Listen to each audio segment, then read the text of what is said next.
आदरणीय अमित शाह जी, मंच पर उपस्थित हमारे प्रभारी श्री अरुण सिंह जी, हमारे केंद्रीय मंत्रीगण श्री गजेंद्र सिंह जी, श्री अर्जुन जी मेघवाल, श्री कैलाश जी चौधरी, आदरणीय नेता प्रतिपक्ष भाई साहब गुलाब जी,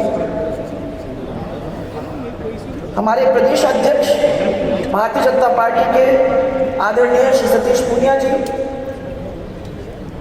सभी पदाधिकारीगण मंच पर ऊपर बैठे हुए हैं, हमारे पूर्व अध्यक्षगण जो हमारे मंच पर बैठे हुए हैं, आदरणीय मंच और मेरे सामने बैठे हुए हमारे भारतीय जनता पार्टी परिवार के सब जनप्रतिनिधिगण, परिवारगण जो बैठे हुए हैं,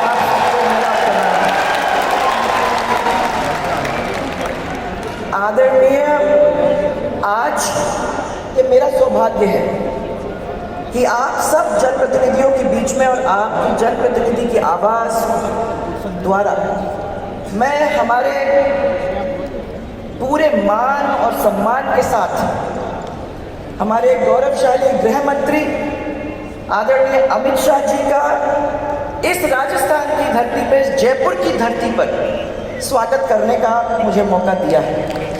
मैं आप सबकी ओर से उनको भावभीना स्वागत यहाँ इस मंच पर करती हूँ।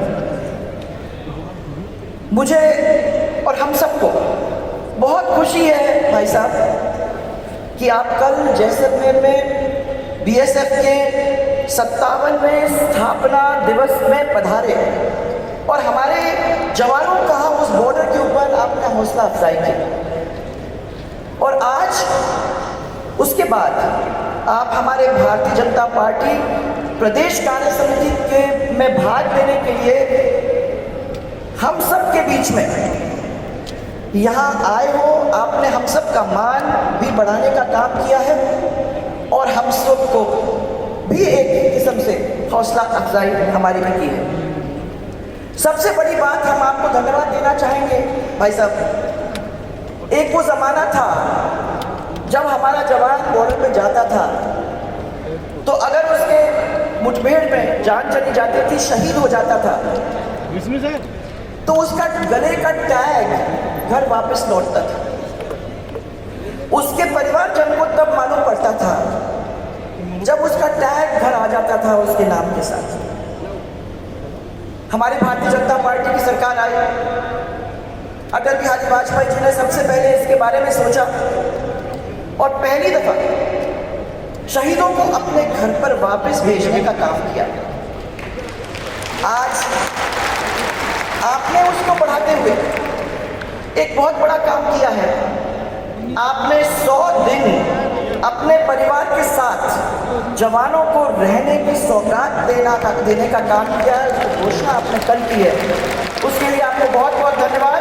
यहाँ बहुत सारे लोग हैं जिनके परिवार बॉर्डर के ऊपर खड़े रहते हैं, तैनात रहते हैं और हम सब के लिए अपनी जान देने के तैयार हैं। मैं आपको उसी के लिए धन्यवाद देना चाहती हूँ क्योंकि आप लोगों ने इतना सोचा। पहले जितना पैसा मिलता था परिवार को, उसको बढ़ाने का आप लोगों ने काम किया। इस सरकार ने हमारे उन रणबंकरों का जिन्होंने अपनी ज़िंदगी के साथ और जिनको अपने आप की बलिदान देने की तैयारी थी बॉर्डर के ऊपर, ऐसे लोगों के लिए आपने उनके घरों के अंदर उनके पिता माता उनका भी इंतज़ाम करते हुए उनकी विधवाओं का इंतज़ाम किया, उनका नाम रोशन रहे। आपने स्कूल्स के ऊपर उनका नाम लिखवा दिया गया और साथ में उनके स्टैचूज बना दिए जाएं ताकि वो गांव उनको याद रखे। उसके लिए आपको और हमारी भारतीय जनता पार्टी की, मोदी जी की सरकार को, मोदी जी को हम सब लोग दिल से धन्यवाद देना चाहते हैं। आज आप हमारे बीच में हो, हम कैसे आपको धन्यवाद दें? आपने हम सबकी इज्जत को, हम राजस्थान वालों की इज्जत को आपने बना के रखा है। देश की इज्जत तो सही है, परंतु यहाँ के सब लोग आपको इसलिए धन्यवाद देते हैं क्योंकि वो भूखे सो जाएंगे परंतु अपनी इज्जत के लिए मरते मारते भी हैं। और आपने हम सब की इज्जत को रखते हुए धारा 370 को हटाया, आज वो वादा पूरा किया जिस वादे के पीछे यहाँ कितने सारे लोग, कितने सारे परिवार के लोग यहाँ बैठे हुए हैं जिनने हर घोषणा पत्र के अंदर इसको पढ़ा था, सोचा था कि एक दिन होगा, परंतु कई पीढ़ियां निकल गई और उन्होंने अपने आप से नहीं देखा। इसलिए आज आपको और मोदी जी को हम धन्यवाद देना चाहते हैं कि आप लोगों ने जो वादा किया उसको इतनी तेजी से आपने उसको पूरा करके आज जम्मू और कश्मीर के अंदर शांति लाने का काम किया। रोज अखबार में पढ़ना होता था कि आज बम फटा, आज कोई टेररिस्ट घुसा, परंतु जब से ये हुआ है और जब से जम्मू कश्मीर और लद्दाख को 2 केंद्र शासित प्रदेश में विभाजित करने का आपने काम किया है, इतना ऐतिहासिक कार्य है, तब से हमने ये देखा है कि कश्मीर में आए दिन जो आतंकी हमले हुआ करते थे वहाँ शांति का वातावरण बन गया है, जिसके लिए पूरे देशवासी आप सबके ऋणी हैं। जनसंघ का जो दीपक हमारे आदरणीय पंडित दीनदयाल जी उपाध्याय, आदरणीय डॉक्टर श्यामा प्रसाद जी मुखर्जी, हमारे परम आदरणीय अटल बिहारी वाजपेयी जी और लाल कृष्ण जी अडवाणी, राजमाता साहब, भैरव सिंह जी, ऐसे ऐसे महापुरुष जिन्होंने दुनिया में उस छोटे से दीपक की रोशनी को फैलाने का काम करने की कोशिश की। आपने अपने कार्यकाल के अंदर भारतीय जनता पार्टी को देश का ही नहीं दुनिया का सबसे बड़ा राजनीतिक दल बनाकर हम सबका गौरव, हम सबको हमारे देश के गौरव हासिल करने का मौका दिया। आपने कहा कि एक समय था और हम सब उस चीज़ को याद करते हैं जब संसद के अंदर हमारे खाली 2 लोग बैठा करते थे, 2 सीटें हमारी हुआ करती थी। आज भारतीय जनता पार्टी के ऐतिहासिक बहुमत के साथ आदरणीय मोदी जी के नेतृत्व में देश में सुशासन देने का काम चालू हो चुका है। 5 साल के राज के अंदर हमको बहुत कुछ देखने को मिला है। इस 2-2.5 साल 3 साल के राज के अंदर हमको भी बहुत कुछ देखने को मिला है। और मैं थोड़ा सा दिलाना चाहती हूँ कि मैं समय लेना नहीं चाहती हूँ, परंतु मैं याद दिलाना चाहती हूँ कि उनके द्वारा देश की जनता को बैंकिंग के साथ जोड़ने का काम किया। बैंक अकाउंट्स नहीं हुआ करते थे भाइयों, आपको याद है कि अगर कार्ड बनाने का प्लास्टिक नहीं मिला करता था, बैंक वाले हमारा साथ नहीं देना चाहते थे, परंतु स्थिति बनी कि आज सबके पास कार्ड है और उस कार्ड के साथ हजारों सरकारी स्कीम के साथ आदरणीय मोदी जी ने पूरे देश को जोड़ने का काम किया है। गरीब परिवार की महिलाएं सोच नहीं सकती थी कि उनको कभी गैस मिल सकता है। मुझे याद है कि जब गरीब इलाके के अंदर जाने का मौका मिलता था और जब उदयपुर डिवीजन के अंदर मुझे याद है कि मैंने दौरा किया था, तो उस समय छोटे से छोटे कुटिया के अंदर जाने का मौका मिला। उसके अंदर आग सुलग रही थी, जल रही थी, वो लकड़ी कंडे उसको इकट्ठा करके, परंतु उस कमरे के अंदर कुछ दिखाई नहीं देता था, इतना धुआं भरा हुआ था। आज उससे मुक्ति देने का काम आदरणीय मोदी जी ने किया है और गैस के सिलेंडर गरीब से गरीब परिवारों के करोड़ों की संख्या में हमारी महिलाओं तक पहुंचाने का काम किया है। ये अपने आप में कितनी बड़ी नहीं है। कोई सोच सकता था कि हमको पक्का मकान मिल जाएगा। ये राजेंद्र जी भी बैठे हैं यहाँ, अरुण जी भी बैठे हैं। मुझे याद है कि जब ये स्कीम हम लोगों को पहली बार मिली थी, बांसवाड़ा की बात है, हम लोगों ने जब बांसवाड़ा के अंदर उस स्कीम को अपनाने की कोशिश की तो कोई सोच भी नहीं सकता था। उसकी ड्राइंग जब लगाए कि 2 कमरे मिलेंगे, एक वरांडा मिलेगा, छत मिलेगा, एक किचन मिलेगा, एक शौचालय मिलेगा, कोई सोच भी नहीं सकता था कि इस तरीके से मिलेगा। और जब देखा तो उन लोगों ने हमसे ये कहा कि साहब ये तो इक्के दुक्के लोगों को मिलेगा, ये हम लोग सबको तो कहाँ मिल सकता है। परंतु लाखों की तादाद में गरीबों को मकान देने का काम किया।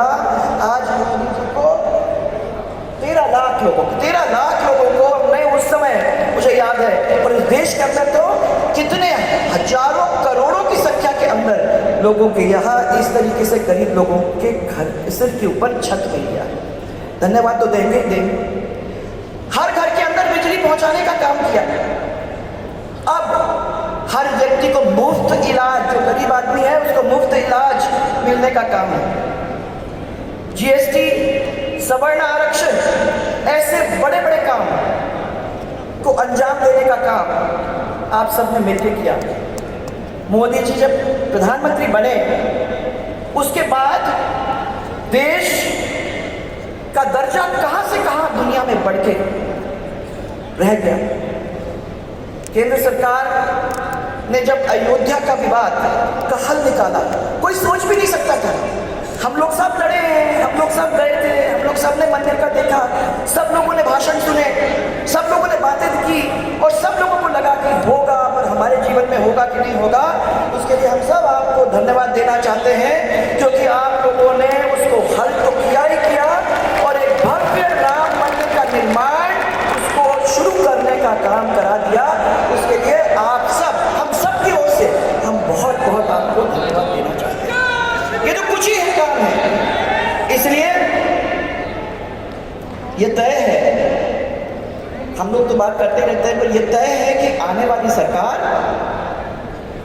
भारतीय जनता पार्टी की होगी। ये हम सबको ध्यान रखने की जरूरत है। थोड़ा सा ध्यान दिलाऊंगी, आजकल की सरकार जो है, कांग्रेस की सरकार, गहलोत जी की सरकार अदृश्य है।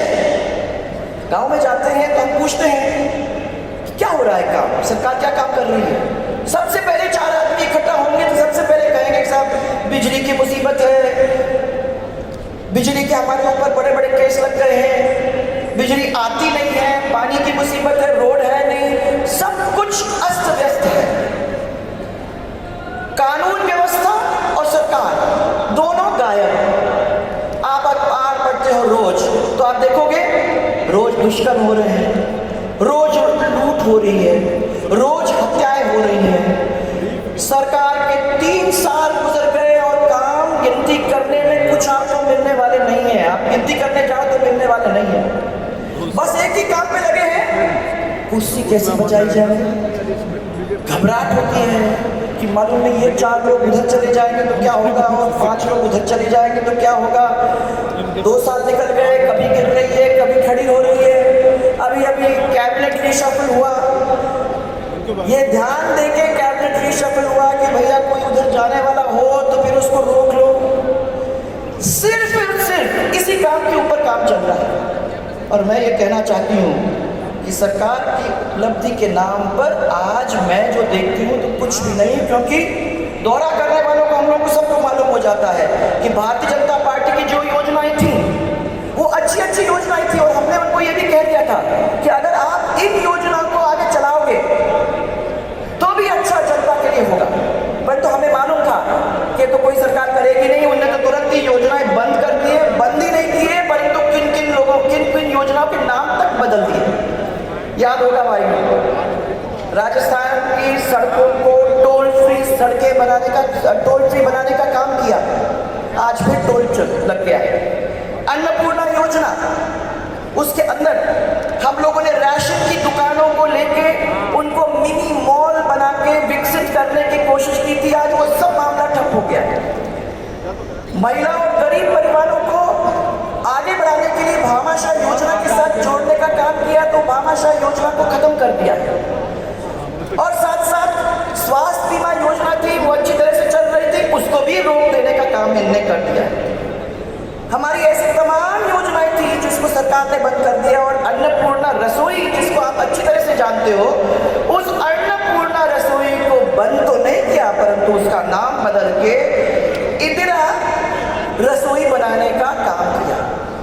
अच्छा काम चलता तो भी मैं कुछ नहीं कहती, नाम तो बदल दिया पर काम नहीं। जिस किस्म का भोजन वहां दिया जा रहा है तो आप लोग सबने देखा है, तो भोजन भी कैसा, जिन योजनाओं को बंद किया है उसको आगे बढ़ाने के, उसकी जगह में कोई योजना लाने का काम भी नहीं किया।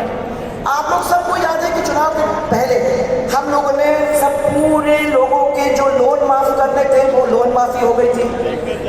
2, 3, 5 और 7 हॉर्स पावर के मोटर जहां जहां चल रहे थे वहां हमने बिजली माफ कराने का काम कर दिया था, इतने सारे लोगों को। और जब चुनाव लड़ने का वक्त आया तो बोले कि 10 दिन के अंदर आप चिंता मत कर लो, 2 लाख रुपए के जिनके ऊपर कर्जा है उन सब कर्जे को हम माफ करने का काम करेंगे और बिजली का भी इंतजाम हम करने का काम करेंगे। और आपको मालूम है कि आज सपना ही सपना रह गया, अभी तक एक भी कदम उस तरफ उठाने का काम इन लोगों ने नहीं किया। सबसे ज्यादा डीजल और पेट्रोल का दाम कहाँ है? राजस्थान में। कहाँ है? राजस्थान में है। मोदी जी ने तो सबकी पीड़ा को मानते हुए उसको कम करने का काम किया, दूसरे प्रदेशों ने भी उसको कम करने का काम किया, परंतु आज आपने सबने देख लिया कि राजस्थान के अंदर सबसे ज्यादा महंगाई अगर कहीं है तो उस पेट्रोल के अंदर। इन्हीं कारणों से जनता पूरी तरह से यहां तक त्रस्त हो गई और मन बनाकर बैठी है। आदरणीय भाई साहब, मैं तो आपको इतना ही कहना चाहती हूं कि 2023 बहुत दूर नहीं है। 2023 की तैयारी के लिए सब लोग बैठे हुए हैं और मैं आप सबको ये विश्वास दिलाना चाहती हूं, आदरणीय प्रधानमंत्री जी के साथ साथ आपको भी, कि आने वाले समय के अंदर भारतीय जनता पार्टी का ये परिवार एक सुदृढ़ और सशक्त परिवार है। और ये सुदृढ़ और सशक्त परिवार जो जनप्रतिनिधि यहाँ बैठे हुए हैं और जो कोने कोने में राजस्थान के हमारे परिवार के लोग बैठे हुए हैं, तो कोई ऐसा नहीं है जो इस अभियान के अंदर जुड़ के अपने वादे को, अपने संकल्प को पूरा नहीं करेगा। आने वाले समय के अंदर हम कमल खिलाएंगे, हम मिल के राज वापस लाने का काम करेंगे। और ये आप यहाँ बैठे हो, आज आपके सामने जोरदार के साथ, नारा के साथ आप बता देना कि कमल खिलेगा राजस्थान के अंदर। जय जय राजस्थान, जय जय राजस्थान, भारतीय जनता पार्टी, भारतीय जनता पार्टी।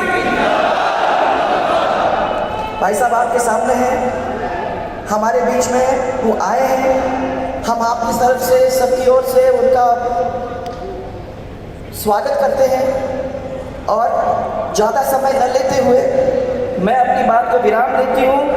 आपके और उनके बीच में नहीं खड़ी होंगी, मुझे विश्वास है कि उनको भी बहुत सारी चीज़ें हम लोगों के बीच में, हम सबको दिशा दिखाने का, रास्ता दिखाने का और मार्गदर्शन करने का काम करेंगे वो। और फिर से मैं हम सब की ओर से आपका यहाँ भावभीना स्वागत करता हूँ।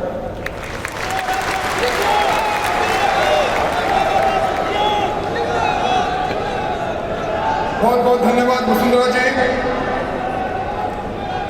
आदरणीय शाह साहब, ये जो आपके सामने लोग बैठे हैं, ये राजस्थान के कोने कोने से चल कर आए हुए भारतीय जनता पार्टी की नीति, रीति और कार्य